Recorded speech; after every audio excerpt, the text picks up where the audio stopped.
Hello my friends, I am so excited to be making this video. I've been wanting to make it for a long time. I've dated so many men and I've learned so much, and what astonishes me is that people still do these things in dates. Do follow these tips at your next date and I promise you'll be successful. Number one, and this is something I tell all my friends and that drives me crazy, and that is you do not have a type.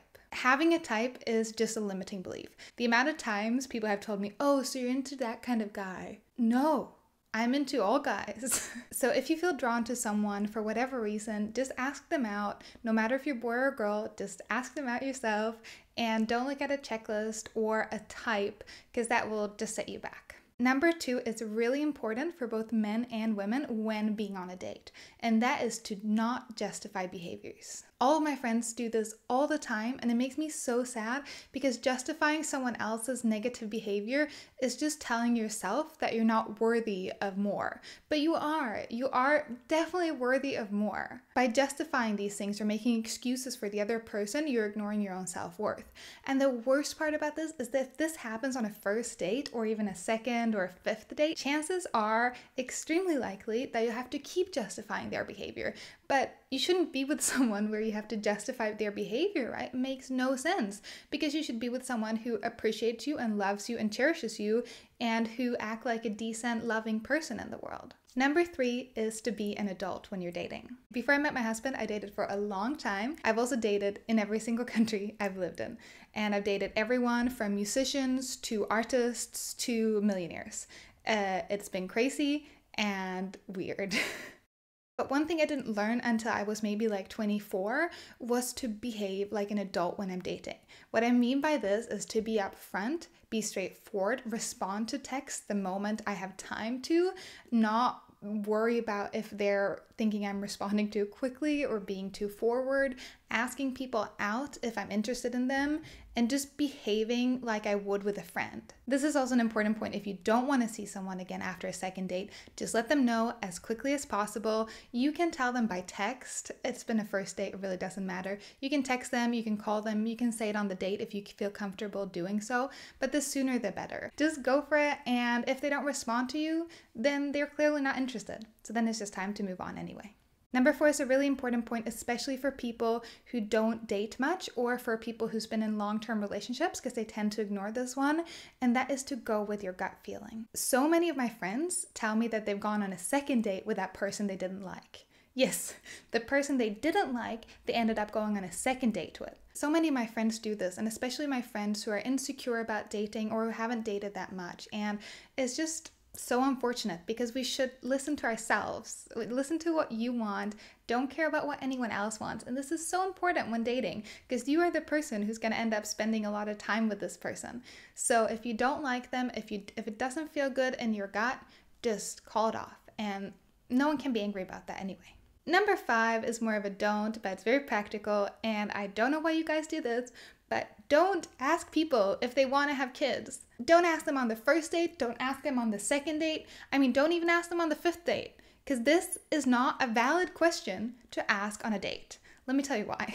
When you're asking this question to a person you barely know, you're telling them, hey, I care more about having kids than how suitable I am as a parent, or how suitable you are as a parent, or if we work well together. It literally is prioritizing a yes or no answer from a stranger over the health and happiness of you and your future maybe kids. We don't go up to strangers on the street and say, hey, would you like to have a kid? It makes no sense. If you don't want to date someone because they don't want to have kids, you are the one who shouldn't have kids. Why? Yes, that's a controversial statement, but why? Because kids are an immense blessing, but it's not something we're entitled to. And if you move through life thinking you're entitled to children, it's going to be very hard to find someone that you can be honest with and love, because all you're looking for is someone to have children with, and not someone who's a good partner or a good parent. And you might not even have thought about if you're a good parent or not, because you focus too much on having children rather than understanding that they're a blessing. I hope that makes sense. Number six is stop poofing pillows. So this is an expression me and my best friend have started to use because it happens to her, especially all the time. I'm very bad at poofing pillows, so I often have the opposite effect on people. But this is that thing, you know, when you go to an event and there's her host there and they're a very good host, but instead of making sure that they feel happy, they make sure everyone else feels happy first. So instead of going for a drink when they need it, they go and poof the pillow for someone else. And they always seem to care more about what other people think and also how other people are feeling rather than how they are feeling. But this is such an important habit to break. You have to stop doing this. If you do this on a date, you completely forgetting about yourself and your own need, and chances are the other person is going to think, why is that person not talking about themselves? Why are they only interested in me?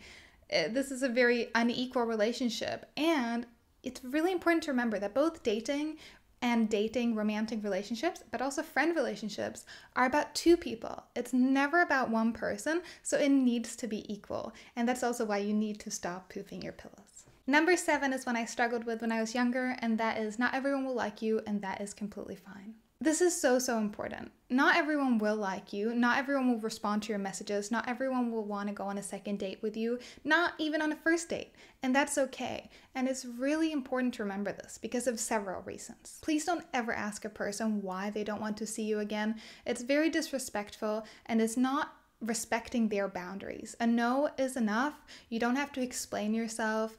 And if someone doesn't want to go on a date with you, the reason doesn't matter. It might be because their cat died. It might be because they're tired. It might be because they're in a journey in life where they only want to date people with blonde hair. But again, you wouldn't want to date any of those people, right? And this is the reason why dating is so fun. Because when someone says no to you, it's really just a blessing in disguise. It's like when one door closes, another one opens. Don't push anyone else if they don't want to date you, and don't be upset if someone doesn't want to date you.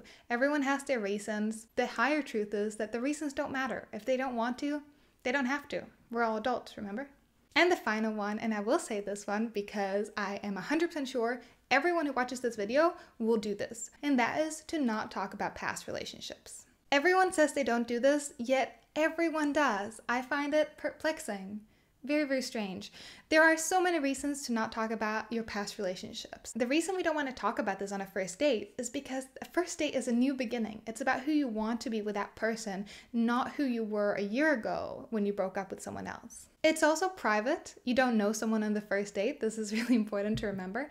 And also, it just doesn't matter. So have fun on your dates, be free, be yourself, don't have limiting beliefs, and talk about who you are now. And don't talk about the last person you kissed or made out with. I mean, how strange is that to bring up on a first date? Not good for anyone. I think dating is super fun and romantic and freeing, and it's an exploration of who you are and who you want to be. And it's also fun to get to know other people, and it's fun to practicing boundaries, I think. It's a lot easier to practice boundaries at a first date compared to a 7th date. So practice who you want to be in a relationship on the first date, and it will make those choices or decisions so much easier when you're in an actual relationship. And I think finally, remember that none of it matters. You're just doing it for fun anyway. Dating without attachment is the only way to go. When I met my husband, the first thing I ever said to him was, hey, I want to be completely honest because we're in a new country and I've never met you before.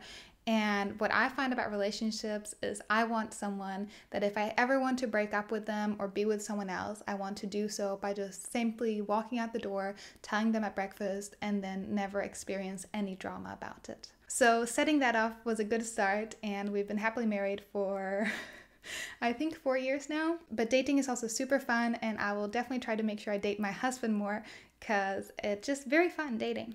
So I really hope you like this video. I am super passionate about relationships and dating because it's a crazy world out there and people are crazy. If you like this video, you can give it a thumbs up and you can subscribe to my channel. And then you can also leave your comments down below if there are some other relationship videos you'd like to see. Oh, and one last thing, I also started a second channel about spirituality, and I will link that in the description and up in one of the corners, so you can go check that out if you're interested. Thank you so much. See you next week. Bye.